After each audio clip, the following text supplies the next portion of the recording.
Eu te saúdo com a paz do Senhor. Jovem, você acredita em signo? Fique aqui comigo que eu vou mostrar para você a questão do signo, o que está por trás do signo, se realmente é verdade ou se tudo que o signo fala é uma mentira. Esta é a lição número 11 da classe de jovens, a realidade bíblica da esperança. Para esta aula, os hinos sugeridos são o 105, 300 e 409. Texto principal: alegrai-vos na esperança, sede pacientes na tribulação, perseverai na oração. Aos Romanos, capítulo 12, versículo 12. Resumo da lição: em um mundo cheio de desespero, a esperança é uma virtude que todo cristão deve cultivar em sua vida. O poeta francês Victor Hugo dizia que a esperança seria o maior dos sentimentos humanos se não houvesse o desespero. Nós veremos nesta aula algumas questões relativas à questão do desespero, à depressão, por exemplo, se a depressão é realmente falta de Deus, o que é de fato a depressão, entre tantas outras coisas. Veremos também ainda, terá as respostas da hora da revisão. E se você é a primeira vez por aqui, se inscreva aqui no canal, para que assim, quando eu lançar um vídeo novo, você possa ser aí notificado. Introdução.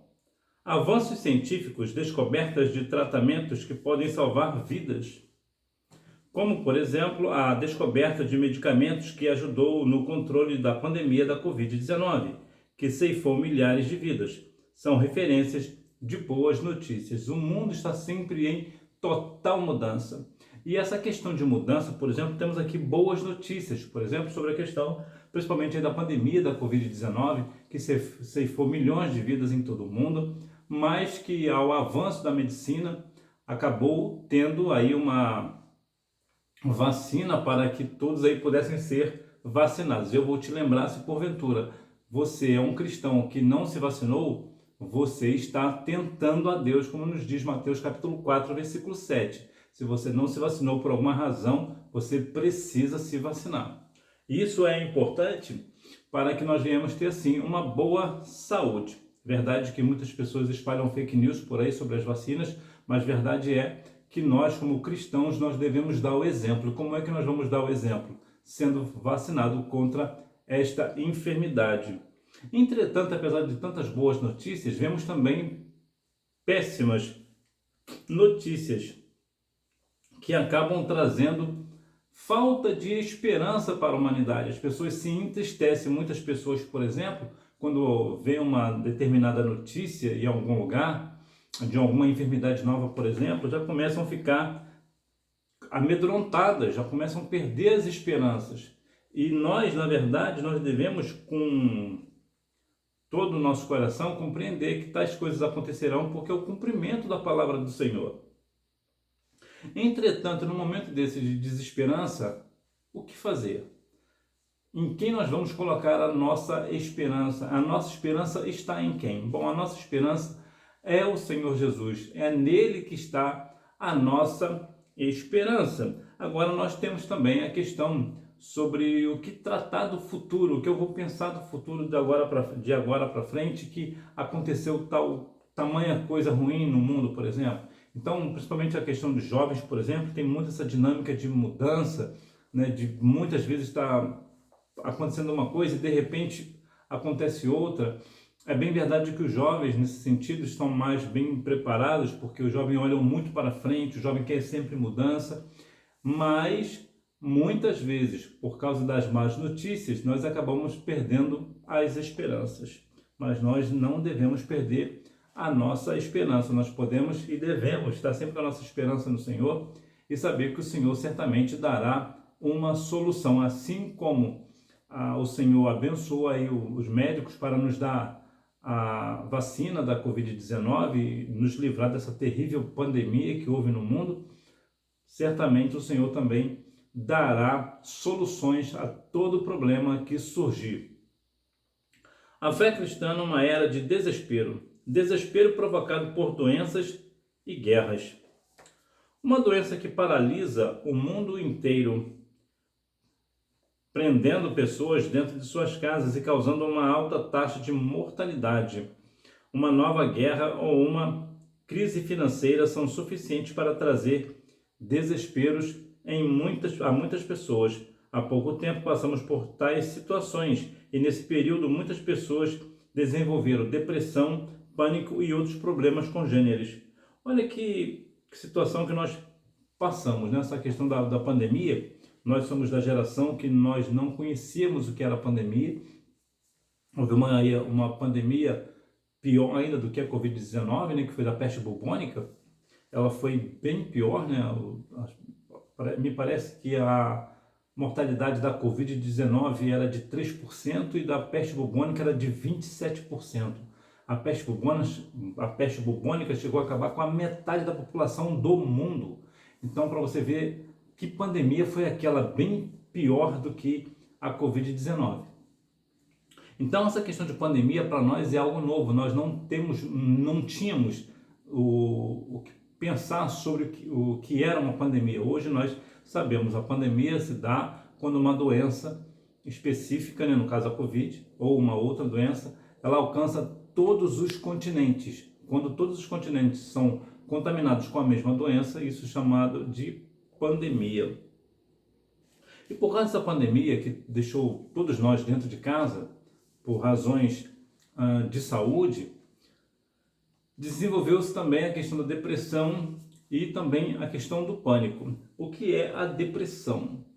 Né? Existem 3 pontos que separam a depressão, né? Que na verdade caminham, né? São opostos, que é a questão da depressão, o estresse e a ansiedade.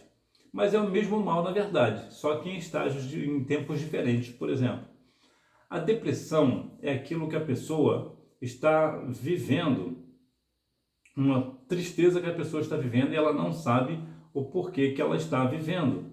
O estresse também é uma questão que a pessoa está vivendo e a questão da ansiedade é algo que ainda há de vir. Então, de modo geral, nós podemos definir assim: depressão é o estado de que a pessoa está triste por algo que já aconteceu, ou seja, que está no passado. Então aconteceu alguma coisa com essa pessoa no passado, então essa pessoa está em depressão. O estresse é a tristeza que a pessoa tem por um momento que ela está no presente. E a ansiedade é o estado de tristeza por algo que ainda virá. Então nós veremos que, na verdade, essa questão da depressão, muitas pessoas debatem, até dentro e fora da igreja, apesar que na igreja não tem muito esse debate, mas a depressão, na verdade, não é falta de Deus. Para se ter uma ideia, nós temos alguns exemplos bíblicos de pessoas que tiveram depressão. Ana, por exemplo, lá no livro de Samuel, ela estava completamente atordoada, em um sofrimento profundo. Aquilo ali que ela estava passando antes de ter o filho Samuel era um estado de depressão profunda. Outra pessoa também que teve depressão foi Elias. Elias também teve depressão. Ana, Jonas, o apóstolo Paulo também sofreu de depressão. Então a depressão não é falta de Deus. Depressão é um estágio que a pessoa está por alguma razão. A depressão, de modo geral, ela é diferente da tristeza. Por quê? Porque a tristeza, a pessoa sabe por que está triste. De repente rompeu o namorado, um noivado ou um casamento, então a pessoa está triste. Né? O time do coração perdeu, então ela está triste por aquilo ali. Ela tem uma razão para estar triste. A depressão não. A depressão, de modo geral, é uma tristeza pela qual a pessoa não sabe por que está triste, de modo geral. Então tem também a questão do pânico. A questão da Covid-19, as pessoas presas dentro de casa, então as pessoas têm pânico, têm medo, pavor de ir para a rua porque podem pegar a doença e morrer depois. Então causa assim um desespero nas pessoas. Muitas pessoas, inclusive até muito cristão, por exemplo, tiveram esses problemas. Na minha cidade, por exemplo, só na minha cidade onde eu moro, 10 pastores morreram de Covid-19. Então veja que é uma enfermidade que na verdade matou a muitas pessoas, independente de classe social, de religião. A Covid ceifou muitas pessoas, até cantores, né? Também cantor evangélico também morreram. Me parece que o Lázaro e outro menino, jovem, agora me fugiu o nome, também morreu de Covid-19.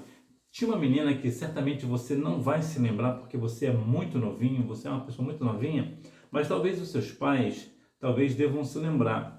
Em 1975 surgiu um trio, né? Na verdade era Jonas e Zica, né? E veio a Ziquinha também nesse álbum, né? Nesse disco. Essa Ziquinha também morreu de Covid-19. Então veja que a Covid-19 ela veio e matou muitas pessoas, cristãs ou não cristãs, ela saiu acabando com muita gente. E infelizmente muitas pessoas, cristão principalmente, acham que por eu ser cristão eu não vou me vacinar. Bom, se alguém é cristão e pensa que não se deve vacinar por ser cristão, na verdade está tentando a Deus. E isso é perigoso.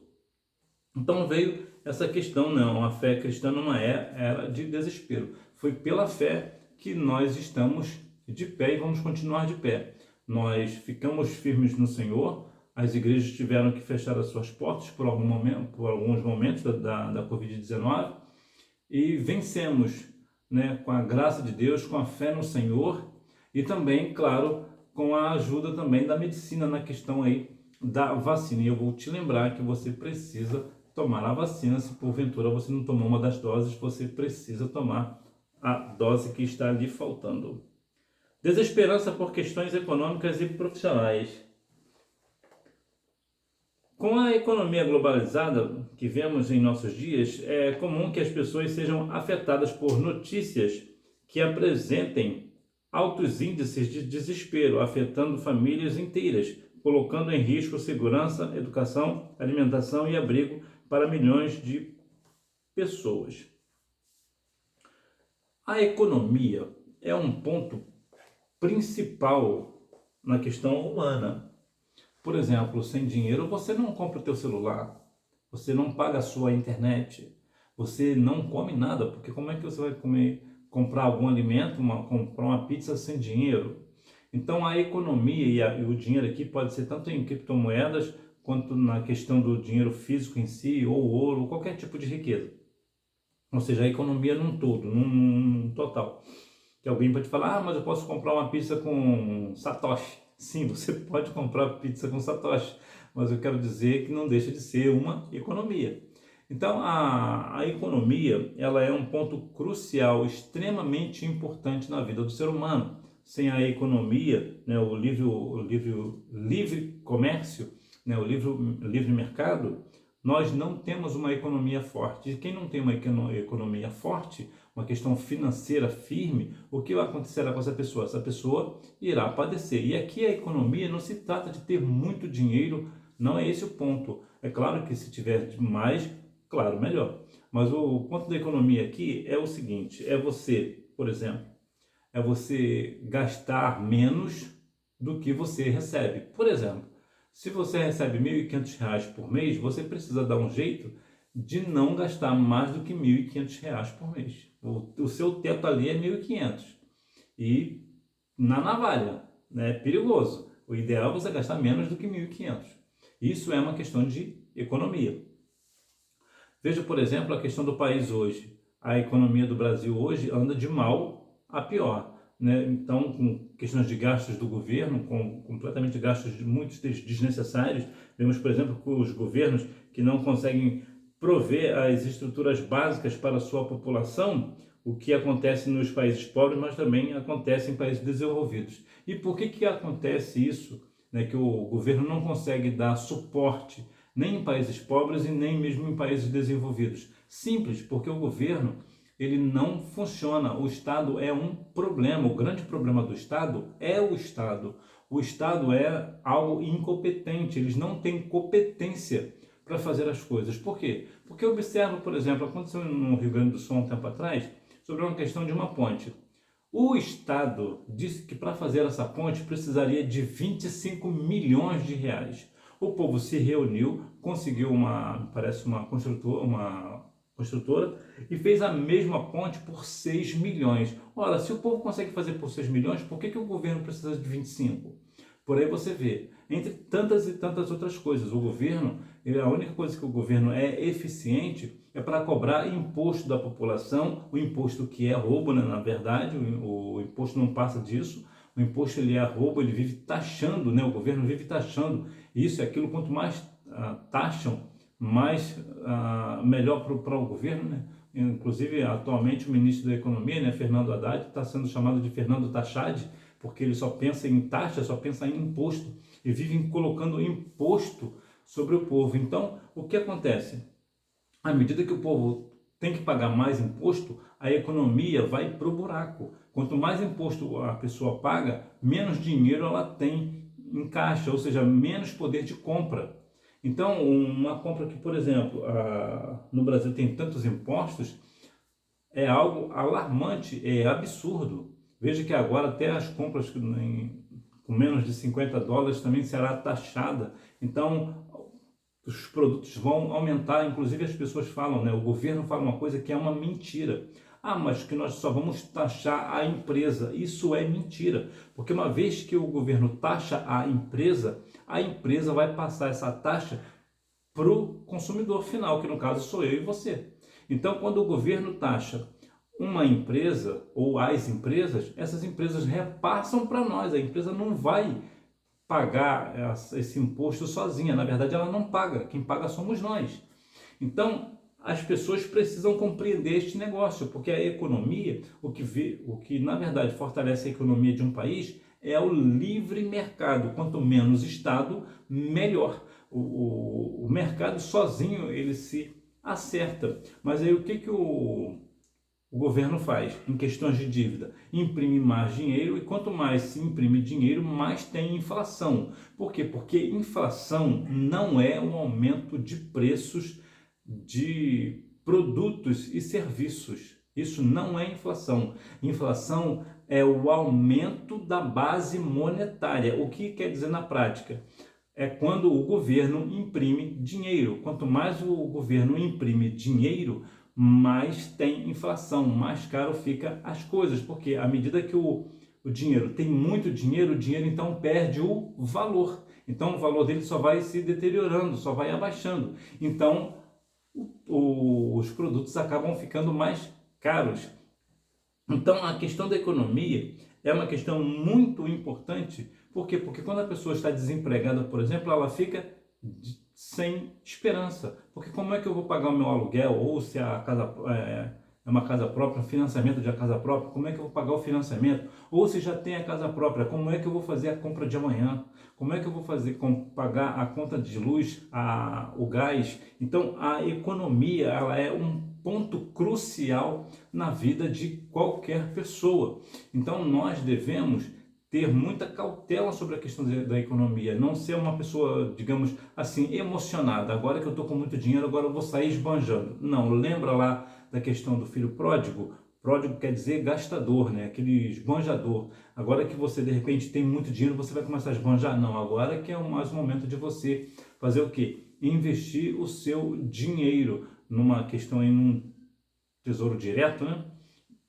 Você precisa entrar numa questão dessa, ou fazer uma compra de imóveis e alugar para assim aumentar a sua renda, né? E por aí afora. Então nós temos que ter muito cuidado sobre a questão da economia. A pessoa que gasta mais do que recebe vai ficar no vermelho. Então isso é perigoso. Por quê? Porque traz falta de esperança. E é por isso que muitas pessoas, infelizmente, acabam tirando as suas vidas. Porque um empresário, por exemplo, que de repente quebrou por causa do problema de economia que ele teve, por razões, várias razões que pode ter acontecido, o que acontecerá com ele? Ele pode entrar em desespero e tirar a própria vida. Então, a questão da economia ela é crucial, ela é extremamente importante. Se você hoje é um jovem que está vivendo uma vida que está empregado, guarde seu dinheiro, talvez na poupança, né, que na verdade é o pior investimento que existe, mas pelo menos você tem algum dinheiro lá. Deixe o seu dinheiro lá, vai aprender sobre investimento, vai investir o seu dinheiro, vai comprar coisas que possam te dar um retorno amanhã, como por exemplo um aluguel de casa, por exemplo, você compra uma casa e aluga, né? Então isso vai te dar um retorno, né? Agora é importante que você saiba utilizar o dinheiro que você tem. Não pense você, porque você é uma pessoa cristã, é fiel ao Senhor, está bem empregado, que vai viver sempre assim. Lembra das vacas gordas e as vacas magras? Nós precisamos ter cuidado. Se hoje eu tenho muito, eu preciso guardar para quando eu não tiver, né, por alguma razão, acontecer alguma coisa, eu tenho de onde tirar uma emergência. Portanto, jovem, tome cuidado com a questão financeira da sua vida. A busca por esperança nos lugares errados. Não saber o que vai acontecer no futuro traz bastante desconforto às pessoas.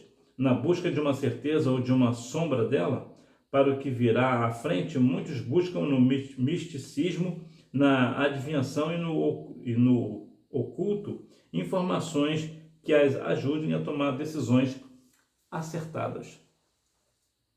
Sobre a questão do signo, o signo é a questão da astrologia, diferente da astronomia. A astrologia é uma parte da ciência, vamos assim dizer, que trata dos astros para definir a vida de uma pessoa. Isso é de um modo geral, né? A astrologia. A astronomia é a parte da ciência que estuda a localização dos astros. É completamente diferente, ele só estuda a localização, onde, por exemplo, onde a Lua está, por exemplo, onde tal estrela está, a qual a distância da Terra, mas que não fala nada sobre a questão da vida da pessoa, ou seja, a astronomia não é pecado, mas a astrologia é. E por que que o signo, a astrologia é pecado? Por duas razões. Primeiro, pela questão de que você certamente não faz isso, é que a pessoa deixa de confiar no Senhor. Então a pessoa não confia no Senhor, confia em outra coisa. E a questão da outra razão é porque acaba virando uma questão de idolatria. Por que é idolatria? Porque está buscando em algo que é completamente contrária à palavra do Senhor, como nós vemos em Deuteronômio, capítulo 18, versículos do 9 ao 14. Então Deus ali é direto, que tais práticas são abomináveis aos olhos do Senhor. E isso cabe ali a questão da todo tipo de magia, toda a questão de pessoas que consultam os mortos, a questão da astrologia, tudo ali é uma questão que é contra a vontade de Deus, é uma abominação. E nós precisamos compreender também o seguinte, lá em Jeremias capítulo 33, versículo 3, nos diz o quê? Que clama a mim e responder-te-ei, anunciar-te-ei coisas grandes e firmes que não sabes. Ou seja, se você tem o Senhor, que você clama a Ele e Ele te responde aquilo que está oculto, por que que você vai buscar no misticismo? Algo que é completamente mentiroso, é completamente contrário à vontade do Senhor. Um outro ponto interessante também sobre falar sobre isso é Atos, capítulo 16, versículos 16 e 17. Tinha ali uma mulher que adivinhava as coisas, né?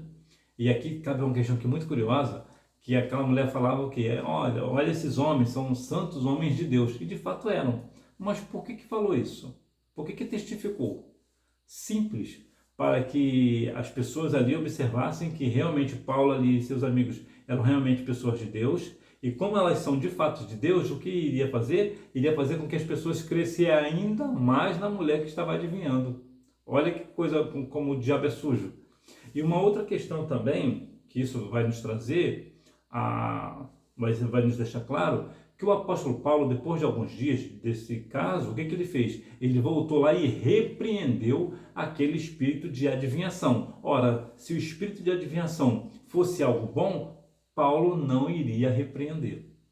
Então nós vemos aqui a questão do signo, que de fato é algo que profana o nome do Senhor.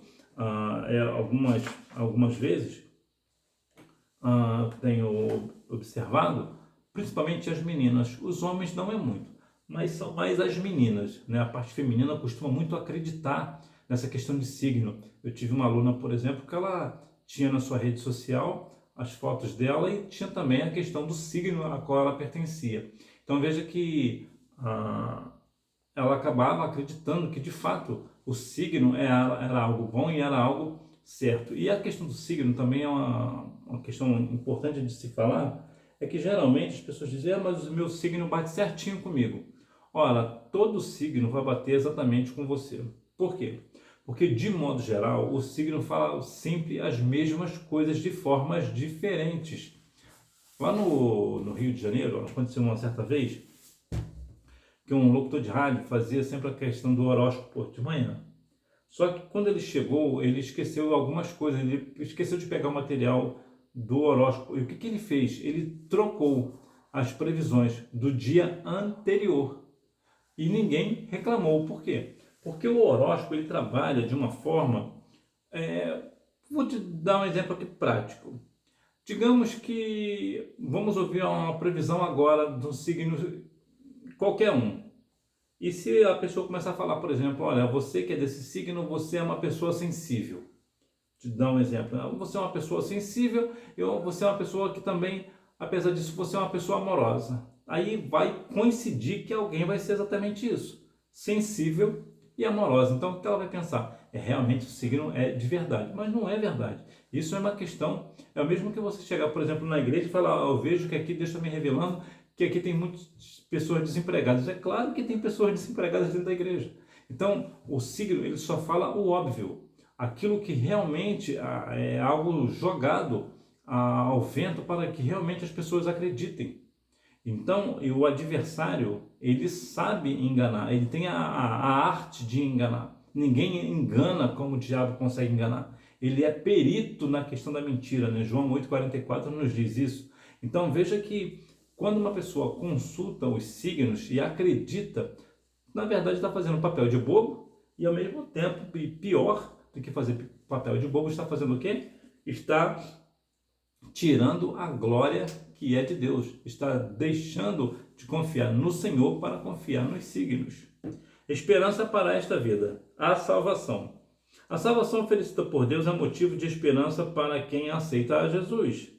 A consciência de perdão dos pecados, de pertencimento ao povo de Deus e a certeza da vida eterna nos céus são motivos da esperança. Ora, por mais difícil que seja a nossa vida aqui, e realmente haverá momentos de dor, haverá momentos de tristeza profunda, haverá até momentos de depressão, né, de ansiedade, haverá momentos de desespero. Então, qual é a nossa esperança?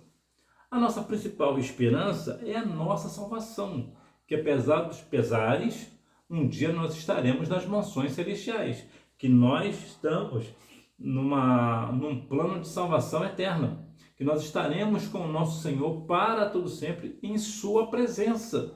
Então essa é a grande esperança do cristão e é por esta razão que nós não entramos em desespero, nós ficamos tristes, né?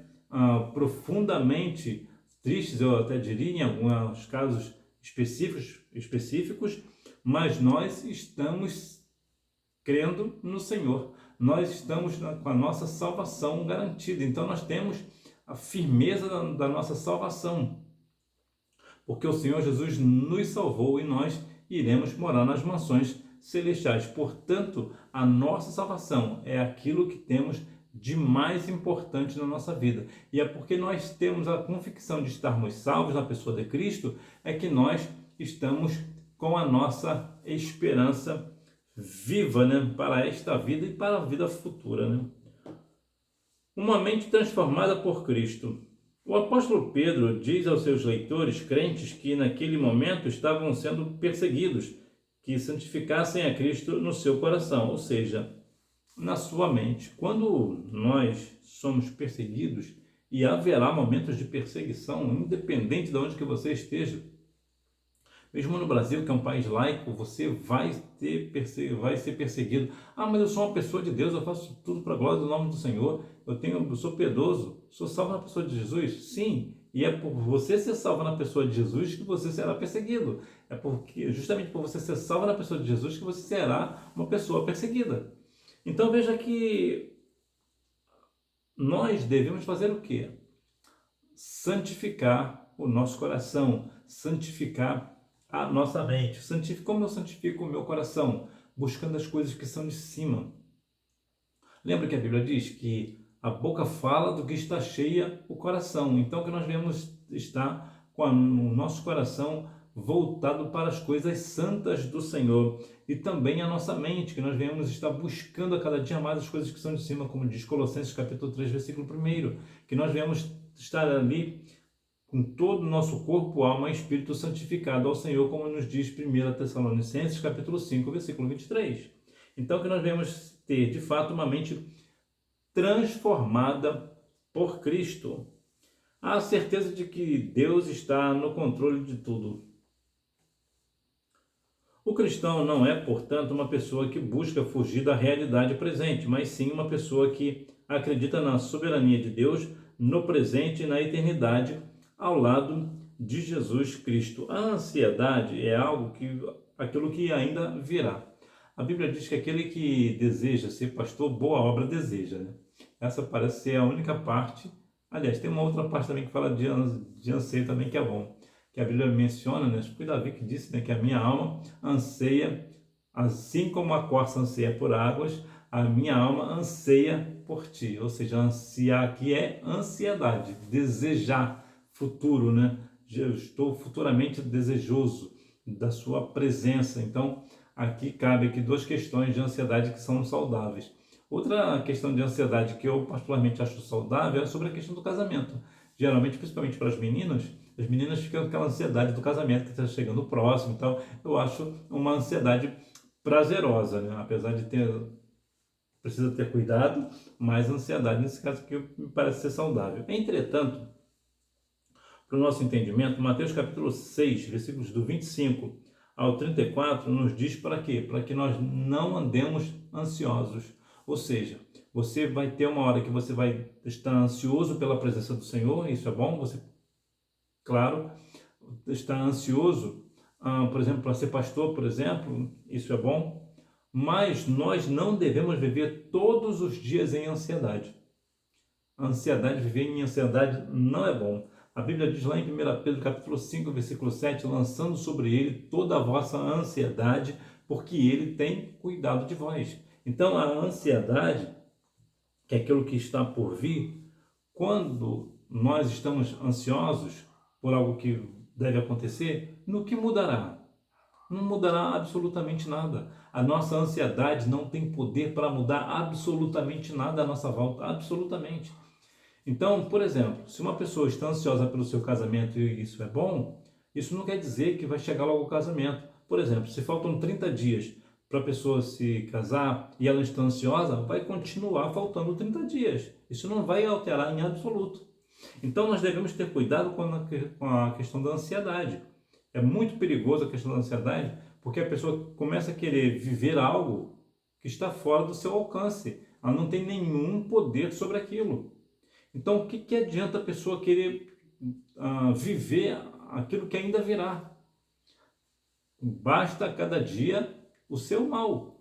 Então, nós devemos ter muito cuidado sobre a questão da ansiedade, buscar ao Senhor, lançar a nossa ansiedade sobre o Senhor. Senhor, estou ansioso sobre isso, sobre aquilo, e vai lançando, e vai entregando na mão do Senhor. Por quê? Porque nós não devemos viver numa vida de ansiedade, porque isso não é da parte de Deus. Esperança para a vida que virá. Vitória sobre a morte. Um dos momentos de maior desespero para quem não serve Jesus é a morte de uma pessoa próxima. O evento morte é chamado por Jó de rei dos terrores, de quem não se pode escapar. A morte é algo que virá para todos, né? Todos nós um dia morreremos se caso Jesus não vier buscar a sua igreja.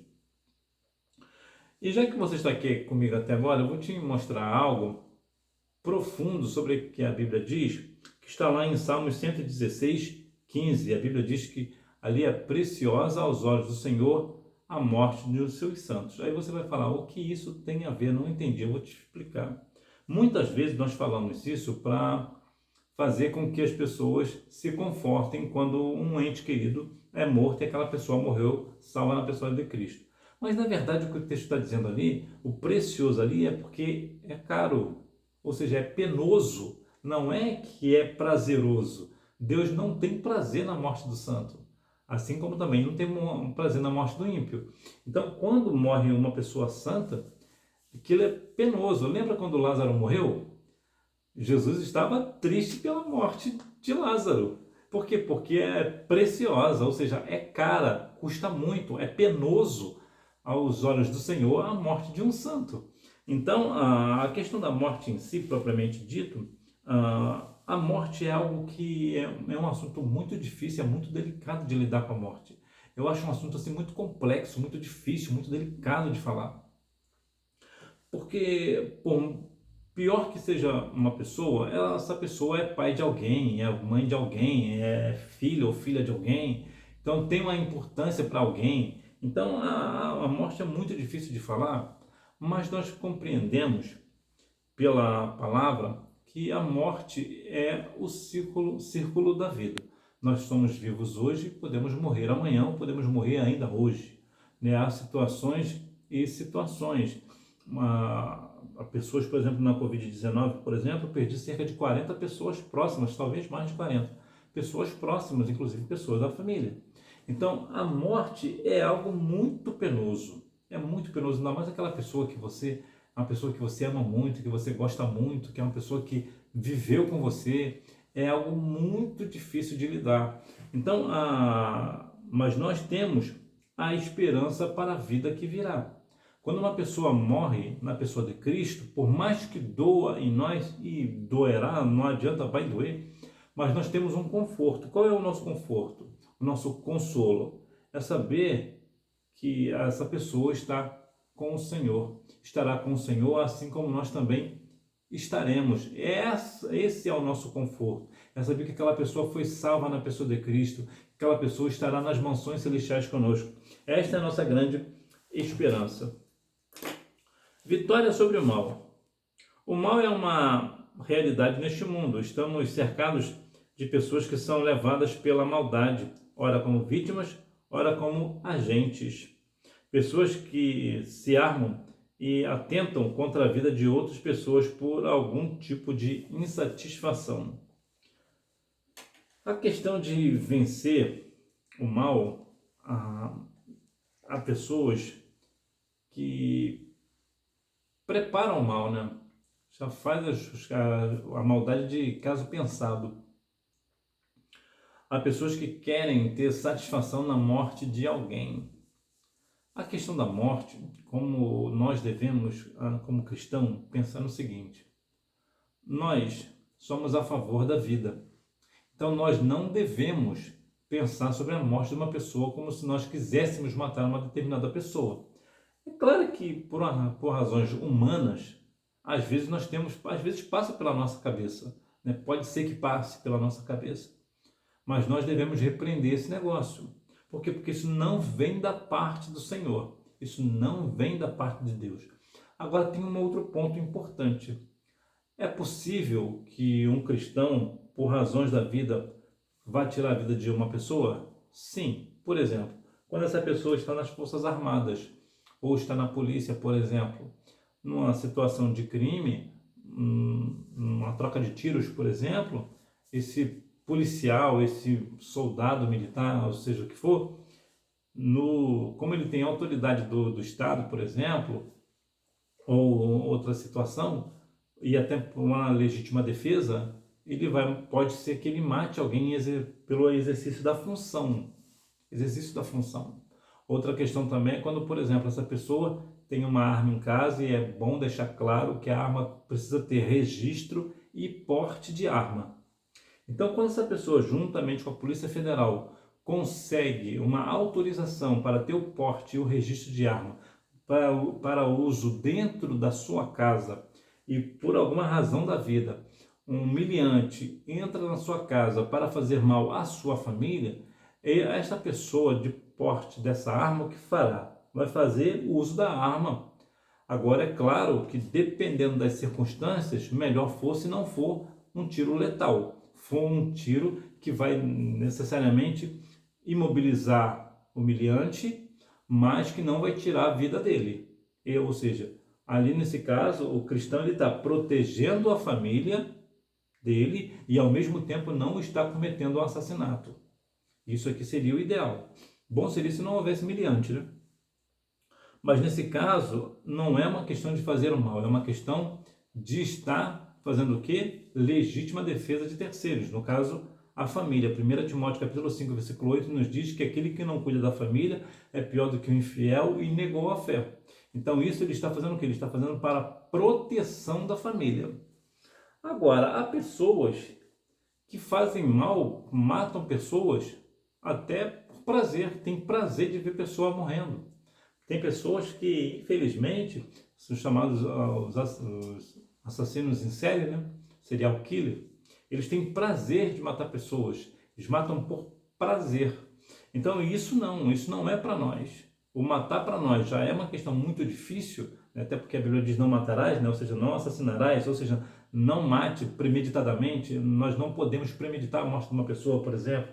Agora, nessa questão de estar numa questão de força militar ou dentro de casa para proteger o seu lar, então aí não terá opção, né? Não pague o mal com o mal. A orientação divina é que, apesar de estarmos cercados pelo mal, devemos nos afastar dele. Mais do que isso, estamos sujeitos a ser alcançados por ele. Mas a nossa resposta é: não te deveis vencer do mal, mas vence o mal com o bem. Deus se encarregará de julgar toda a maldade praticada pelos homens. A Bíblia diz lá em Jó 28, uma questão que eu acho muito interessante, que diz assim, ó: e disse o Senhor, o temor do Senhor é a sabedoria e apartar do mal o entendimento. Então nós devemos fazer o quê? Nos apartar do mal, porque quem se aparta do mal é sinal que é uma pessoa entendida, uma pessoa que tem sabedoria, é uma pessoa que realmente tem inteligência. Então vou me apartar do mal, não quero mal para mim, porque certamente acontecerá de pessoas te fazer convite para fazer o mal. Haverá momentos, claro que haverá. Há pessoas que, ainda mais num momento de raiva, por exemplo, esse momento de raiva é perigoso, porque quando nós estamos com raiva, nós não temos raciocínio. Nós não temos raciocínio, nós perdemos o nosso raciocínio. Então, se você está com raiva, jamais tome uma decisão se você estiver com raiva de alguma coisa ou de alguém. Não tome uma decisão, porque a tua decisão certamente será equivocada e vai te dar muitos prejuízos futuramente, vai te dar grandes consequências. Muitas dessas consequências te dará até a prisão ou até mesmo a morte.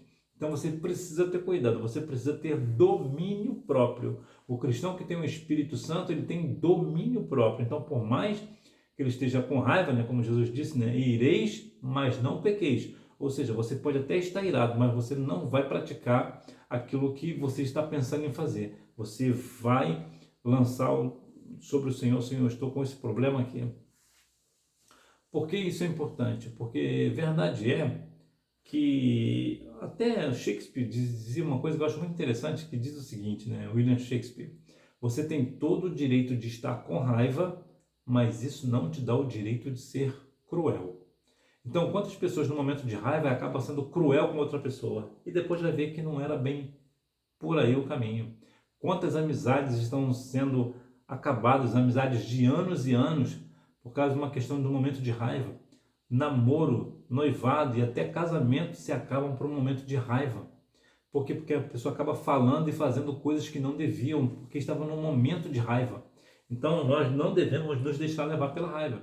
Se nós estamos num momento com muita raiva, com muita ira no nosso coração, o que nós temos que fazer? Vai orar. A melhor coisa que se fazer é orar. Tem que orar. E Deus vai apaziguando e vai acabando com aquela ira do seu coração. E depois você vai ver, você vai observar e perceber que, de fato, se você fizesse aquilo que você estava pensando em fazer, grande seria a sua queda. E em até muitos casos, até perderia a sua salvação. Então, que nós venhamos ter cautela diante de Deus, né? Colocar a nossa vida no altar, ter o nosso coração, a nossa mente consciente da nossa santidade diante do Senhor. Conclusão. A fé cristã nos aponta a esperança como virtude que os crentes devem cultivar, pois a presença de Jesus em nós, por meio do seu Santo Espírito, nos traz conforto e segurança, não somente para as situações difíceis pelas quais passamos, mas também nos inspira a estarmos preparados para o que Deus reservou aos que o amam nesta vida e no porvir. Portanto, nós devemos ter uma fé, uma esperança no Senhor, sabendo que nós devemos continuar cativando a vida de santidade, uma vida que verdadeiramente tem a presença do Senhor em nossas vidas, independente de onde nós estejamos, independente das situações que nós estamos passando, né? E haverá situações muito difíceis, mas nós devemos ter esperança no Senhor, que a nossa esperança no Senhor não morra, continue firme, eficaz, né? Vive e eficaz, sempre acesa, que nós venhamos verdadeiramente ver que Jesus é a nossa esperança e a nossa única esperança é o Senhor Jesus. Hora da revisão. Número 1. Doenças e guerras, questões econômicas e profissionais e a busca por esperança nos lugares errados. Número 2. A maior fonte de desesperança é a falta do conhecimento e de confiança no Todo-Poderoso. Número 3. A salvação oferecida por Deus é motivo de esperança para quem aceita a Jesus. Número 4. A salvação, uma mente transformada por Cristo e a certeza de que Deus está no controle de tudo. Número 5. O evento morte é chamado por Jó de rei dos terrores. Jó, capítulo 18, versículo 14. De quem não se pode escapar. Nós verdadeiramente não escaparemos da morte física, exceto se caso acontecer de Jesus vier buscar a sua igreja na nossa época. Se nós estivermos vivos ainda, então nós não conheceremos a morte. De outra forma, nós certamente morreremos, mas que a nossa esperança continue no Senhor. E a propósito, falando em esperança, você já ouviu falar sobre esperançar? Você sabe o que significa esperançar? Esperançar é animar, é tomar, é estimular a pessoa. O que isso quer dizer na prática? É quando você está fazendo algo e você tem tanta esperança no seu coração que você acaba estimulando as pessoas a fazerem a mesma coisa que você está fazendo. Vou te dar um exemplo prático. Imagina que você está num ponto de ônibus, por exemplo, esperando o ônibus, por exemplo. E você está esperando aquele ônibus porque você vai se encontrar com uma pessoa que você gosta muito. Então você fica tão empolgado, você tem tanta esperança de ver logo aquele ônibus, que quando alguém chega perto e te pergunta: o que você está fazendo? Porque eu estou esperando o ônibus tal, porque tal pessoa virá nesse ônibus, eu gosto muito dessa pessoa. E a pessoa vê o brilho nos seus olhos de uma forma tão extraordinária que ela acaba esperando o ônibus chegar, mesmo que o ônibus não seja o destino dela, ela só quer ter o prazer de ver você se encontrar com aquela pessoa. Por quê? Porque você despertou naquela pessoa o estímulo, a esperança, você animou aquela pessoa de uma forma tão extraordinária que ela quer passar por aquilo, pelaquela experiência que você passará. Então isso é esperançar, é estimular a pessoa a fazer o que você está fazendo. E nós devemos fazer exatamente isso, esperançar as pessoas para que as pessoas consigam compreender que a nossa esperança é o Senhor e nós estamos esperando o Senhor Jesus voltar para buscar a sua igreja. Então vamos fazer com que as pessoas tenham a mesma esperança que nós, e assim fazer aí o verbo esperançar na vida dessas pessoas, para que elas também, assim como nós, venham esperar a volta do nosso Senhor e Salvador Jesus Cristo. Que Deus então continue abençoando a sua vida e você me vê na próxima aula, se Deus quiser. Tchau!